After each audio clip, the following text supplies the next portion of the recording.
အခုဒီ2025ဒီရွေးကောက်ပွဲရောက်တဲ့အချိန်မှာကျွန်တော်ဒီမတန်ဆွမ်းဘဝနဲ့ပဲကျွန်တော်ပြည်သူအတွက်နိုင်ငံအတွက်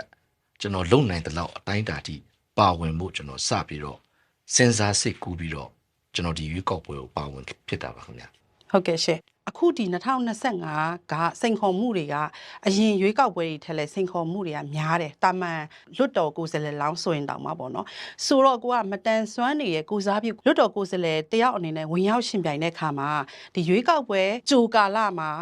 ဘလို့စိန်ခေါ်မှုဘလို့အခက်အခဲတွေရှိခဲ့တယ်လဲပေါ့နော်ကိုဆိုင်အောင်ဆိုဒီမေးခွန်းလေးကိုဆွေးနွေးပေးပါအောင်ကြုံရပါတယ်ကျွန်တော်လည်းအများကြီးပဲပေါ့နော်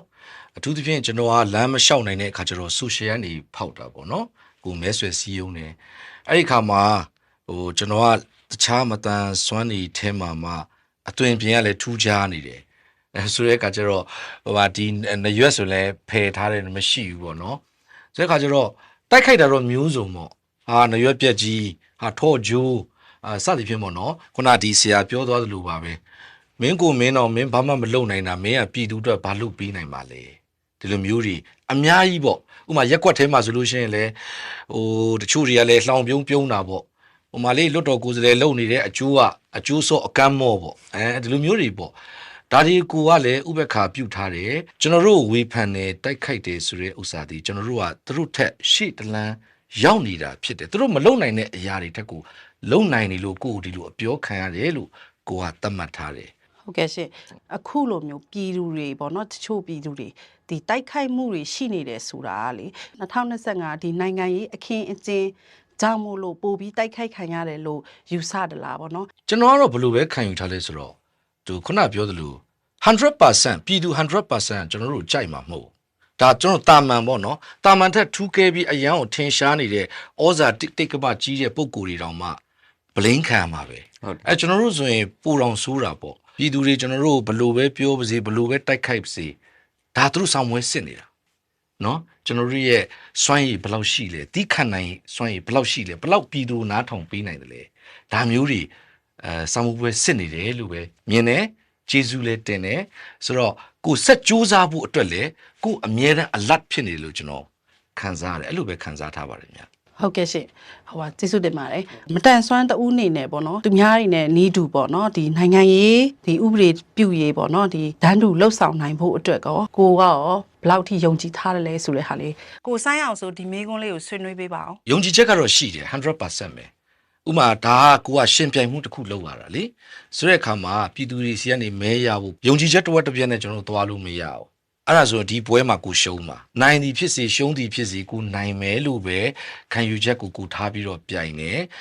ေကျွန်တော်ပြည်သူအပေါ်ဘလောက်လုပ်ပြီးနိုင်တယ်လေဆိုတာမျိုးတွေပေါ့ကိုကဒီအစိုးရအဆက်မှာပေါ့နော်ကိုကလည်းကိုယ်စားလှယ်လောင်းမဟုတ်ခဲ့ဘူးဆိုပေမဲ့လည်းပေါ့နော်မတန်ဆွမ်းကိုစားပြုတွေကိုလည်းကိုကမြင်ခဲ့ဘူးတယ်ပေါ့နော်ဆိုတော့ဒီခေတ်အဆက်မှာရောမတန်ဆန်းအရေးကိုလောက်တာကဘလောက်အထိပေါ့နော်အားကောင်းတဲ့ဟာမျိုးတွေကိုတွေးခဲ့ဘူးတလဲပြီးတော့ဘယ်အစိုးရအလက်ထက်မှာပေါ့နော်မတန်ဆွမ်းအရေးနဲ့ပတ်သက်လာလို့ရှိရင်ပေါ့နော်အားအရဆုံးထိခဲ့တယ်လဲပေါ့နော်အဲ့ဒါလေးကိုအရင်ဆုံးဖြေပေးပါအောင်ရှင်ဟုတ်ကျွန်တော်နည်းနည်းလေးစကားခံရင်ဒါ disable ကိုကျွန်တော်အခုမှစကြုံတွေ့တာပေါ့နော်ဆိုတဲ့အခါတော့အစိုးရအဆက်ဆက်ကဘလို့မူဝါဒတွေနဲ့ရှင်တွဲခဲ့တယ်လဲဆိုတော့ဒါကျွန်တော်မသိရတဲ့အတွက်ကျွန်တော်မပြောနိုင်ဘူးသို့တော့ကျွန်တော်ဒီလို disable စဖြစ်သွားတဲ့အခါမှာခုနကဏ္ဍအပိုင်းခြားလိုက်ကိုကျွန်တော်နည်းနည်းလေးပြောချင်တယ်တချို့တရားဆရာကြီးပေါ့နော်ကျွန်တော်လေးစားတဲ့ကြားပြူဆရာကြီးဆိုလို့ရှိရင်ဒါတော့ငယ်စဉ်ကလေးက disable ဖြစ်တာလို့ပြောလို့ရတယ်ကျွန်တော်ကြတော့ဒါ accident ကြောင့်disable ဖြစ်တာဆိုတော့အဲ့လိုကဏ္ဍပေါ့အဲ့ဒီမှာကျွန်တော်ဒါလွတ်တော်တွေရောက်သွားရင်ကျမကြီးဝန်ကြီးဌာနနဲ့ပတ်သက်ပြီးတော့ဗောနော်အခုကျွန်တော်ဒီဆေးရုံတွေရောက်သွားတဲ့အခါမှာကျွန်တော် criminal case ဆိုလို့ရှိရင်ဆေးရုံတွေကို accident ဖြစ်ပြီးရောက်သွားရင်တော်တော်လေးအချိန်ကြာတယ်ဆိုရင်ကျွန်တော်ဒီဆေးရုံကိုရောက်သွားတဲ့အချိန်မှာအကောင်းကြီးရောက်သွားတာဒီခြေထောက်ဆိုရင်အကောင်းကြီးရောက်သွားတာဒီဘက်ဆိုရင်လည်းကျွန်တော်အသားဘက်ပဲလန်ပြီးရောက်သွားတာဒါပေမဲ့ဒီခြေထောက်ကိုကျွန်တော်2ရက်ခွဲကြာမှခွဲဖြစ်တယ်အဲ့ဒါဘာဖြစ်လို့လဲဆိုတော့ကျွန်တော်တို့မေးတဲ့အခါမှာဒီ criminal case ဆိုရင်ကျွန်တော်တို့4နာရီတခါလာစစ်တယ်ကျွန်တော်သွေးတွေအလိမ့်လိမ့်နဲ့ဆိုလိုတာကကျွန်တော်နိုင်ငံသားတွေမှာကျွန်တော်ရောက်ခဲ့တော့ဆိုရင်လူအသက်ကအရေးကြီးဆုံးပဲ maybe ကျွန်တော် criminal case ဖြစ်မယ်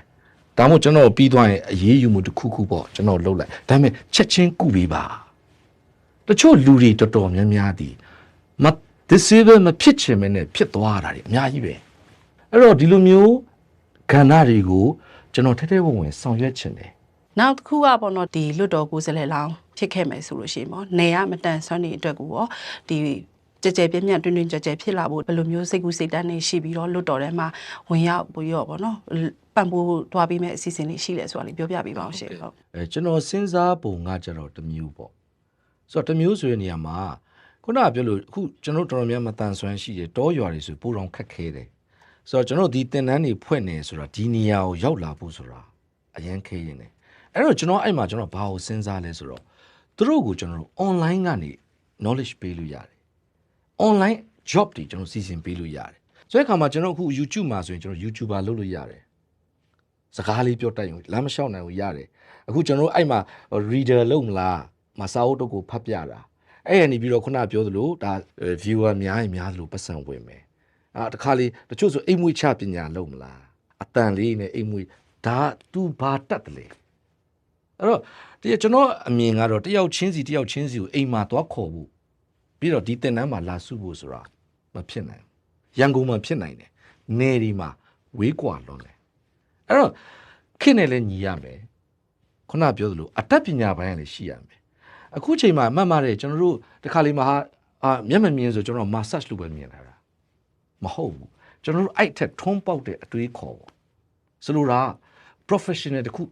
ကျွန်တော်တို့လုပ်ပေးလို့ရတယ်ကျွန်တော်ဒါကတော့ကျွန်တော် online ကိုအားပေးတယ်အဲ့ဒီကနေပြီးတော့ကျွန်တော်တို့ပံ့ပိုးမှုတွေကတော့ဘယ်လိုလုပ်မလဲဥပဒေအရာသူတို့ကိုဘယ်လိုကျွန်တော်အကာအကွယ်ပေးမလဲ